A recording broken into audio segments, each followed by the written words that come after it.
Hello అండి. ఈరోజు చింత చిగురు రొయ్యల కర్రీ చేయబోతున్నాను. దానికి కావాల్సిన పదార్థాలు ఇప్పుడు చూడండి.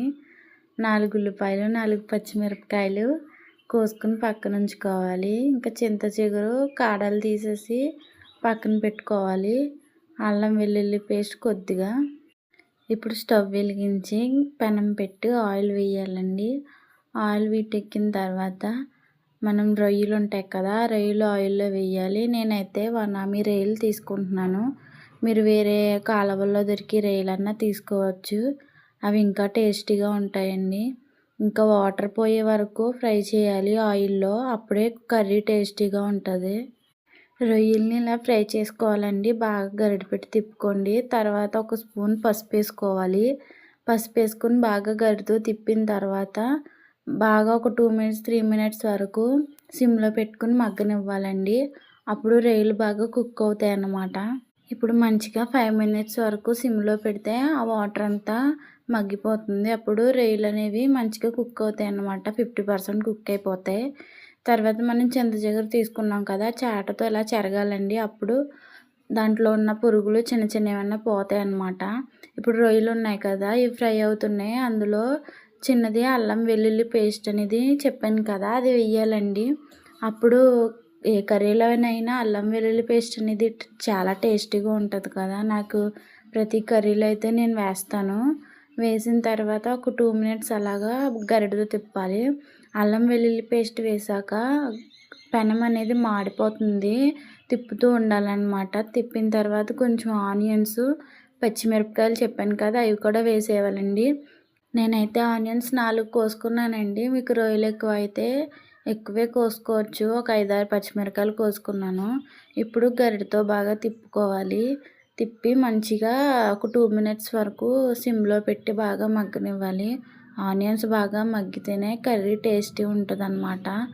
మగ్గిన తర్వాత ఒక 2 మినిట్స్ ప్లేట్ పెట్టి మూత పెట్టండి. ఇప్పుడు చింత చిగురు చెప్పాను కదా, అది చాలామంది అయితే నేను కడుక్కుంటానండి. చాలామంది అయితే మరి కడగకుండానే వేసేస్తారు చేత్తో నలిపేసి. నేను 2 సార్లు కడుగుతాను. నీట్గా కడిగితే చిన్న చిన్న పురుగులు అనేవి పోతాయి అన్నమాట. కడిగి ఒక గిన్నెలో పెట్టుకున్నాను. మీలో ఎంతమందికి ఇష్టమండి చింత చిగురు రొయ్యలు అంటే? నాకు చాలా బాగా ఇష్టం. కాలువల్లో దొరికే రొయ్యలతో అయితే ఇంకా టేస్టీగా ఉంటుంది. నేను వనామీ రొయ్యలు ఉంటే దాంతో చేశాను. ఇప్పుడు స్టవ్ మీద పెట్టుకున్నాం కదండి రొయ్యలు, అవి కుక్ అవుతున్నాయి కదా, అందులో టేస్టీకి సరిపడినంత సాల్ట్ వేసుకోవాలి. అప్పుడు నెక్స్ట్ వచ్చేసి కారం స్పైసీగా వేసుకోవాలనుకుంటే నేనైతే 2 టేబుల్ స్పూన్ వరకు వేసాను. మీరు 3 అన్నా వేసుకోవచ్చు. మీ స్పైసీ బట్టి వేసుకోండి. వేసుకున్నాక గరిటెతో బాగా తిప్పాలండి. ఆ కారం అనేది రొయ్యలకి బాగా పట్టించాలి. అప్పుడు కర్రీ టేస్టీగా ఉంటుంది. కారం వేసాక గరిటెతో తిప్పాలండి. ఒక 2 మినిట్స్ వరకు సిమ్లో పెట్టి బాగా మగ్గనివ్వండి. ఆ కారం అనేది రొయ్యలకి చక్కగా పడుతుందన్నమాట. ఇప్పుడు ఒక కప్పు వాటర్, లేదా నేనైతే 2 కప్పులు వేసుకున్నానండి. 2 కప్పుల వరకు వేసుకోండి. మంచిగా రొయ్యలు అనేవి బాగా కుక్ అవుతాయి. ఇప్పుడు గరిటెతో బాగా తిప్పాలి, లేకపోతే మాడిపోతుంది. మంచిగా తిప్పి ఒక 3 మినిట్స్ వరకు మూత పెట్టి బాగా మగ్గనివ్వాలండి. అప్పుడు రొయ్యలు బాగా మగ్గిపోతాయి. ఇప్పుడు చింతకూర ఉంది కదా, ఈ చింతకూరని చేత్తో బాగా నలపాలి. అప్పుడే కర్రీలో బాగా కలిసిపోతుంది అన్నమాట. నేనైతే వీడియో తీస్తున్నాను కాబట్టి 2 చేతులతో అవ్వట్లేదు. నేను ఒక చేత్తో నలుపుతున్నాను. ఇది నలిపి మంచిగా మెత్తగా నలపాలండి. అప్పుడు కర్రీలో బాగా కలిసిపోతుంది. నలిపి పక్కన పెట్టుకోండి. సంవత్సరానికి ఒక్కసారైనా రొయ్యలు చింత చిగురు తినాలండి. ఇప్పుడు రొయ్యల కర్రీ అయితే చాలా వరకు అయిపోయినట్టే.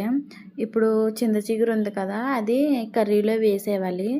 మొత్తం వేసేసిన తర్వాత బాగా గరిటెతో తిప్పాలండి. మంచిగా రొయ్యలకి పడుతుంది అన్నమాట. ఇప్పుడు తిప్పిన తర్వాత ఒక 2 మినిట్స్ 3 మినిట్స్ వరకు అలాగా మూత పెట్టి మగ్గనిచ్చామంటే ఇంకా ఆల్మోస్ట్ కుక్ అయిపోయినట్టే. మా ఇంట్లో అయితే చింత చిగురు రొయ్యల కర్రీ అసలు వదలకుండా తింటారండి. అంత ఇష్టం. నాకు చాలా బాగా ఇష్టం. చాలా ఇష్టంగా తింటాను. ఇప్పుడు బాగా ప్లేట్ పెట్టి మగ్గాక అయిపోయినట్టే. ఇప్పుడు కొత్తిమీర తీసుకొని కొంచెం వేసుకొని సర్వ్ చేసుకుంటే అదేనండి మంచిగా చింత చిగురు రొయ్యల కర్రీ. ఇప్పుడు నేనైతే మా తోటలో ఉన్న అరిటాకు కోసుకోవడానికి వెళ్తున్నాను. అరిటాకులో తినాలని చాలా ఆత్రంగా ఉంది. ఇప్పుడైతే అరటి చెట్టు చాలా ఆకులు అయితే పాడైపోయినాయి, చాలా పైకుంది అరిటాకు. అందుకని ఇంకా నేను ఎగిరి ఎగిరి మరీ కోసేస్తున్నాను. ఏదైనా నాన్ వెజ్ కర్రీ వండినప్పుడు ఇలా అరిటాకులో తింటే ఆ కిక్కే వేరు కదండి. నాకైతే చాలా ఇష్టం అలా అరిటాకు కోసుకుని న్యాచురల్గా తింటుంటే భలే ఉంటుంది. మన పెరట్లో కోసుకుని ఏదైనా మన పెరట్లో ఏదైనా పండితే అదో వేరే లెవెల్ కదా. ఇప్పుడు తీసుకొని వచ్చాను. ఇది అరిటాకు తీసుకుని వచ్చి మంచిగా కడుక్కొని రైస్ పెట్టుకొని మంచిగా కర్రీ వేసుకొని తింటున్నాను అనమాట. హాయ్ చెప్తున్నాను మీకు. నాకైతే చాలా బాగా నచ్చింది ఈ కర్రీ. మీరు ఎప్పుడైనా ఇలాగా నా స్టైల్లో చేసి చూడండి, చాలా బాగుంటుంది. నాలా ఇలా అరిటాకులో తినాలని ఎంతమందికి ఉంటుందో ఒకసారి కామెంట్ చేయండి. పల్లెటూరులో ఇలా నేచర్ అనేది చాలా ఎక్కువగా ఉంటుంది కదండి. మా ఇంటి దగ్గర అయితే మంచిగా చెట్లు ఇవన్నీ బాగుంటాయి. ఇలా ఏది నాన్ వెజ్ తిన్నా ఇలా అరిటాకులో తింటే ఆ తృప్తే వేరు నాకైతే. ఈ వీడియో ఎలా ఉందో లైక్ చేయండి, సబ్స్క్రైబ్ చేయండి. బాయ్ గాయ్స్, ఉంటా.